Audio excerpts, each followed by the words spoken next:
Universal News TV, votre chaîne d'information la plus crédible. Le président Paul Biya plaide pour une réforme du système des Nations Unies. Comment comprendre la plaidoirie du président Paul Biya? Le président de la République, son Excellence Paul Biya, est resté lucide et cohérent au cours du débat portant sur la paix qui se tient à Paris. Malgré les défaillances des services de traduction, le chef de l'État camerounais est resté égal à lui-même. Écoutons maintenant l'intervention du président Paul Biya. Regardez. Paris, plaque tournante de la paix et du développement de la planète, le deuxième forum sur la paix s'est ouvert ce mardi matin dans la capitale française en présence d'une quarantaine de chefs d'État et de gouvernement.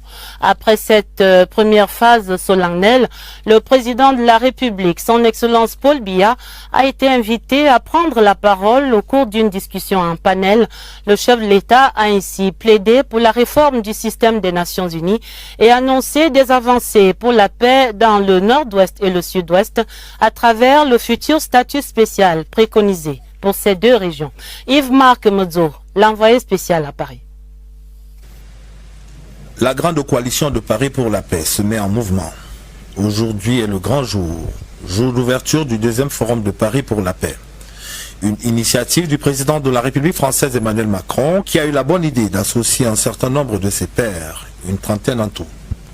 Le président de la République, Paul Biya, fait partie des Happy Few conviés à ce grand rendez-vous. L'hôtel Meurice, son lieu de résidence, est le point de départ de cette journée qui va, comme à l'accoutumée, le placer au centre de l'action. L'acuité du regard du chef de l'État camerounais sur la marche du monde a fini par faire de lui un leader écouté et respecté. Son arrivée à la salle des travaux du forum ne va pas tarder à le confirmer. Très sollicité par ses pairs, la route qui conduit le président camerounais vers son siège est marquée par de nombreuses haltes. Homologues, délégués au forum, anonymes, c'est chacun qui tient à voir un moment de partage avec lui. À la séance solennelle d'ouverture des travaux, Paul Biya sera assis aux premières loges, à proximité de son homologue français Emmanuel Macron et de la présidente élue de la Commission européenne. Tout autour de la magnifique salle des travaux baptisée Agora 1, ont d'ores et déjà pris place plus d'une trentaine de chefs d'État d'Afrique, d'Europe et d'Asie. Les travaux du forum vont être ponctués par 5 prises de parole, à commencer par celle d'une activiste de nationalité indienne qui plaide pour une meilleure gouvernance dans le monde. Seconde intervenante à la tribune, la nouvelle présidente élue de la Commission européenne. Pour elle, le monde doit cesser d'être un champ de bataille. Il faut, ajouter, œuvrer pour la paix, en restant unis et en faisant preuve de courage. Le vice-président de la République populaire de Chine qui lui succède va pour sa part évoquer l'expérience singulière de son pays, le socialisme à la chinoise. Un socialisme qui implique des rapports entre États basés sur les principes des Nations Unies et une économie mondiale plus ouverte. Au nom de l'Afrique, Félix Tshisekedi va peindre un tableau de l'Afrique d'aujourd'hui. Un continent écartelé entre crise et solution. Ce ballet d'intervention sera clôturé par la prise de parole du président français. Pour l'hôte du forum, il est question, à travers cette rencontre, de bâtir quelque chose d'utile et de profond. Cela, pour Emmanuel Macron, passe par la réponse à 4 principaux défis. Le défi démographique et ses différentes implications, le défi climatique, le défi technologique et ses effets sur l'emploi, et le défi sécuritaire. Assis aux premières loges, le président Biya écoute avec la plus grande attention l'ensemble des interventions. La cérémonie, à laquelle prennent part, en plus des chefs d'État et de gouvernement, des représentants des organisations internationales et des acteurs de la société civile, ainsi que de nombreux hommes de médias, s'achève par une photo de famille qui scelle définitivement l'engagement de l'ensemble des participants à ce forum d'œuvrer à la construction d'un monde meilleur. Elle ouvre la voie à des discussions plus restreintes au sein de différents panels. Très sollicité à ce rendez-vous de Paris, le président Biya est convié à prendre la parole au sein du premier panel intitulé « Reconnaître le Sud pour une gouvernance mondiale plus équilibrée ». Le dit panel est modéré par Mo Ibrahim, acteur bien connu de la société civile internationale. Autour de la table, le vice-premier ministre cambodgien, la secrétaire générale de la francophonie, le secrétaire général adjoint de la Ligue arabe et un responsable de think tank basé en Inde. Après avoir plaidé dans son propos introductif pour une réforme du système des Nations Unies et des institutions de Bretton Woods, afin qu'ils épousent la configuration du monde d'aujourd'hui, le président camerounais sera appelé par la suite à se prononcer sur les rapports entre l'Afrique et la Chine et sur les derniers développements dans les régions du nord-ouest et du sud-ouest Cameroun. Sur ces derniers points, le président de la République commence par faire observer que la situation actuelle dans ces deux régions résulte d'un lourd héritage qui a généré une juxtaposition des cultures. Face à cette situation imposée par l'histoire et dont il reconnaît la complexité, le chef de l'État évoque la possibilité d'un statut spécial pour les régions du nord-ouest et du sud-ouest, dans le respect toutefois de l'unité et de l'intégrité territoriale du pays. Et c'est au terme d'échanges nourris, francs et sans tabou que le chef de l'État camerounais va quitter la salle des travaux avec la satisfaction d'avoir bien accompli son devoir. Arrêtons-nous donc sur les débats au sein de ce panel numéro 1 intitulé « Reconnaître le Sud pour une gouvernance mondiale plus équilibrée ». Un débat modéré, vous venez de l'entendre, par Mo Ibrahim. Cet échange a permis au président Paul Biya de présenter sa vision du monde sur les Nations Unies, la relation entre la Chine et le continent africain, ou encore ses solutions envisagées dans les régions du nord-ouest et du sud-ouest pour le retour à la paix. Je vous propose d'écouter le chef de l'État. Monsieur le Président, Madame, do you understand me? Yes. Madame la secrétaire générale de l'Organisation internationale de la francophonie, Monsieur Mohamed Ibrahim, Excellences, Mesdames et Messieurs, je tiens tout d'abord à féliciter et à remercier le Président de la République française, Monsieur Emmanuel Macron, pour l'heureuse initiative et l'excellente organisation de cette seconde édition du Forum de Paris sur la paix, ainsi que pour l'accueil chaleureux et les attentions dont ma délégation et moi-même avons bénéficié depuis notre arrivée. Qu'il me soit également permis d'exprimer mon appréciation à la Fondation Mo Ibrahim et à son président pour son engagement en faveur de la promotion de la bonne gouvernance, du leadership et du développement en Afrique. En effet, le prix Mo Ibrahim et l'indice Ibrahim de la gouvernance africaine se sont imposés au fil du temps comme des références internationales dans l'évaluation du leadership, dans la promotion de la bonne gouvernance et la transparence sur le continent africain. Je voudrais également remercier les organisateurs de ce forum pour l'honneur qui me choisit de prendre la parole dans le cadre de ce panel de grande importance dont le thème est, vous le savez, reconnaître le Sud pour une gouvernance mondiale plus équilibrée. Cette thématique sur laquelle nous débattons est actuelle et pertinente. Elle nous donne l'occasion d'évaluer notre action collective à l'aune des nobles idéaux de paix, de sécurité, de stabilité, de respect des droits de l'homme et de prospérité durable que nourrissaient les pères fondateurs de l'ONU pour mieux appréhender les multiples défis du moment dans un monde si trouble et en profonde mutation. En effet, la conjoncture actuelle est marquée par de nombreux défis et incertitudes qui réduisent progressivement notre capacité à répondre collectivement et de façon plus adéquate aux menaces à la paix et à la sécurité internationale. Les modes de régulation en vigueur déséquilibrés au profit des acteurs les plus puissants ne confèrent pas à la gouvernance mondiale une réelle légitimité. À cela s'ajoutent les multiples conflits aux conséquences humanitaires désastreuses, l'insécurité alimentaire, l'extrême pauvreté croissante, les atteintes aux droits de l'homme et à la démocratie, les changements climatiques, etc. Le monde aujourd'hui semble perdre sa vocation à protéger les plus vulnérables, à promouvoir une gouvernance mondiale plus juste et plus inclusive et à fonder entre les nations une véritable communauté de destin.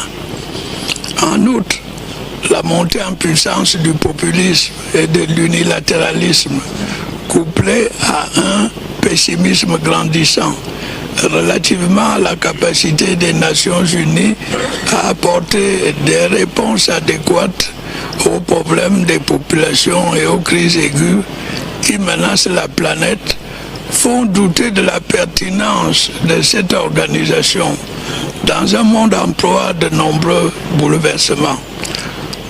Devant l'inefficacité. I think because of time, you say something here about international organizations. Yes. Alors, je veux have a discussion.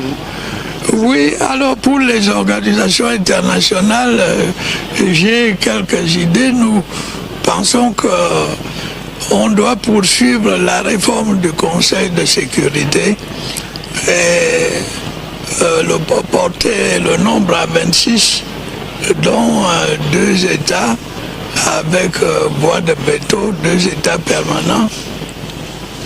Do we all agree that really, as a South, we are not...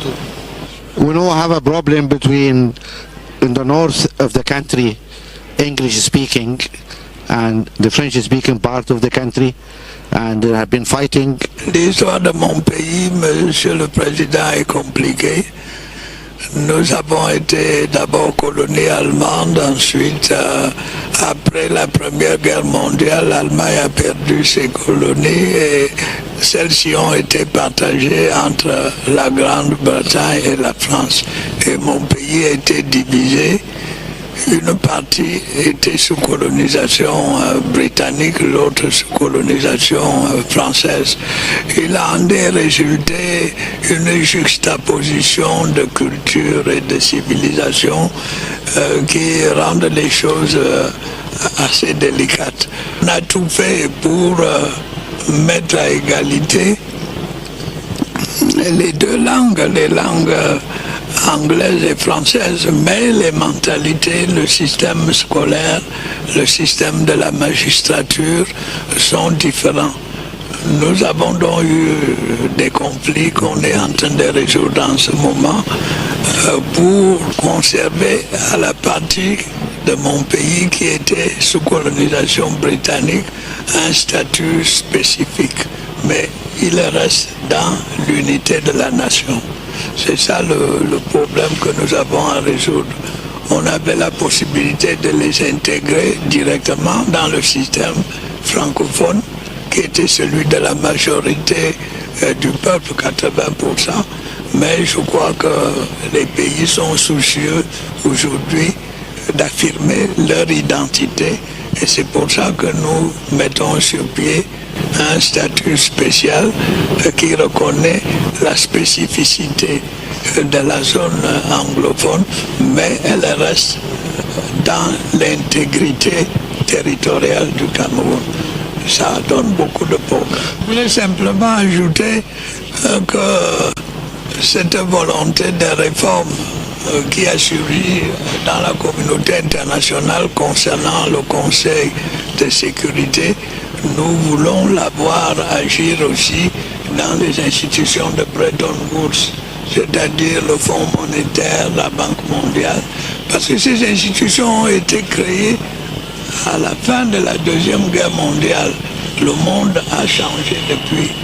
Il faut tenir compte des nouvelles entités qui participent maintenant à la vie internationale, et je pense à l'Afrique. Et donc, thank you very much, Mr. President. I have just one question. I heard the Vice President of China here saying this morning that China is a developing country. By your definition, then it will be part of the South. But China is the second or maybe the first largest economy in the world. Do you think China is part of the South, or by your definition will be part of the North? Eh bien, Monsieur le modérateur, mon pays, le Cameroun, a d'abondantes et excellentes relations avec la Chine, qui intervient dans le domaine les plus divers, infrastructures, barrages, etc. Bon, mais quand on discute avec les autorités chinoises, elles nous disent que leur pays est un pays en développement. Bon, dans une certaine mesure, on peut agréer cette qualification parce que quand on compare le revenu national par habitant du chinois et celui des grands pays du G7, on voit qu'il y a encore de la distance. Donc ils n'ont pas tout à fait tort, mais je crois qu'ils sont en train de sortir du sous-développement à grands pas puisqu'ils sont la deuxième puissance mondiale. Et je crois que c'est pas seulement le Cameroun, mais la plupart des pays d'Afrique entretiennent des relations de coopération économique et efficaces avec la Chine. Nous souhaitons que Well, it's fine. il passe au temps. Well, Mr. President, His Excellency, and all our good friends here for the frank and honest discussion. Thank you very much. C'était le président de la République, son Excellence Paul Biya, s'exprimant au panel numéro 1 au Forum de Paris sur la paix. C'était sur la thématique de reconnaître le Sud pour une gouvernance mondiale plus équilibrée et sous une modération de Mo Ibrahim de la fondation éponyme.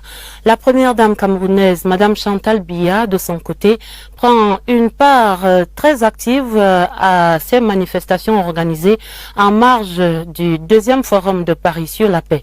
L'épouse du chef de l'État honorait ainsi ce mardi une invitation de son homologue française, Madame Brigitte Macron. Joseph Clément Ongba est à Paris. Ce matin, devant l'hôtel où réside le couple présidentiel camerounais au cours de leur séjour parisien, la vigilance est accrue et la sérénité de mise. Aux premières heures de la matinée, le président de la République Paul Biya part de l'hôtel au Méris pour se rendre à la grande halle de la Villette, au nord de Paris, en vue de l'ouverture officielle du second forum de Paris sur la paix. Quelques heures plus tard, à 12h40, la première dame camerounaise, Madame Chantal Biya, quitte leurs appartements, direction l'Élysée, où elle est conviée, avec les autres premières dames, à un déjeuner offert en leur honneur par la première dame française, Brigitte Macron. Pour des raisons de sécurité, le déjeuner se déroule à l'abri des caméras. Parmi les sujets qui préoccupent ces First Ladies et dont elles poursuivent le plaidoyer, sujet de prédilection pour Brigitte Macron, l'inclusion sociale des personnes en situation de handicap, la protection de l'enfance, la lutte contre le harcèlement en milieu scolaire. Les échanges fructueux pendant que leurs époux sont à la grande halle de la Villette pour une approche novatrice en vue d'atteindre la paix en s'appuyant sur le multilatéralisme. Ici à Paris, le séjour du président Paul Biya et de son épouse se poursuit sereinement. Les mesures de sécurité sont renforcées autour de leur résidence pour que le Cameroun fasse entendre sa voix dans le concert des nations en vue de la paix. Paris, Joseph Klimaoumba, CRTV. On peut donc retenir ici que le chef de l'État camerounais, son Excellence Paul Biya, s'est montré cohérent et très au fait de l'actualité lors du débat. Il y a également lieu de constater avec regret que Mo Ibrahim n'a pas du tout facilité la tâche des techniciens. D'autant plus que ceux-ci ont été incapables d'offrir des écouteurs de traduction adaptés au format du débat. Ici, Christine Muriel, pour Universal News TV. Merci de suivre Universal News TV sur YouTube. Nous vous rassurons que les informations que nous diffusons au quotidien sont suffisamment crédibles. Alors, n'hésitez pas à liker la vidéo si elle vous plaît, et si vous êtes nouveau sur la chaîne. N'oubliez pas de vous abonner et d'activer la cloche de notification pour ne pas rater nos prochaines vidéos.